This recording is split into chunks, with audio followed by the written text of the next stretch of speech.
কর্মযোগ শ্লোক নম্বর 28।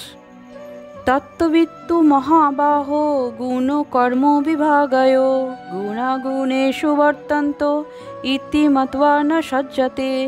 অর্থাৎ, হে মহাবাহ, তত্ত্বজ্ঞ ব্যক্তি ভগবত ভক্তিমুখী কর্ম ও সকাম কর্মের পার্থক্য ভালোভাবে অবগত হয়ে কখনো ইন্দ্রিয় সুখ ভোগাত্মক কার্যকলাপে প্রবৃত্ত হন না। তত্ত্বজ্ঞ ব্যক্তি জড় প্রকৃতির সংস্রবে তার জটিল পরিস্থিতির বিষয়ে অবহিত। তিনি জানেন যে তিনি পরমেশ্বর ভগবান শ্রীকৃষ্ণের অবিচ্ছেদ্য অংশ এবং এই জড়জগৎ তার প্রকৃত আলয় নয়। সচ্চিদানন্দময় ভগবানের অবিচ্ছেদ্য অংশরূপে তিনি তার প্রকৃত স্বরূপ জানেন এবং তিনি হৃদয়ঙ্গম করেছেন যে কোনো না কোনো কারণে তিনি দেহাত্ম বুদ্ধিতে আবদ্ধ হয়ে পড়েছেন। তার শুদ্ধ স্বরূপে পরমেশ্বর ভগবান শ্রীকৃষ্ণের সেবায় সমস্ত কর্ম নিয়োজিত করাই তার কর্তব্য।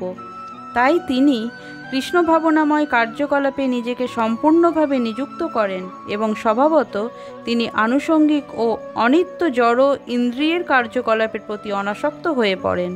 তিনি জানেন যে তার জড়জাগতিক জীবন ভগবানেরই নিয়ন্ত্রণাধীন, তাই জড়জগতের সমস্ত বিপর্যয়ে তিনি বিব্রত বোধ করেন না।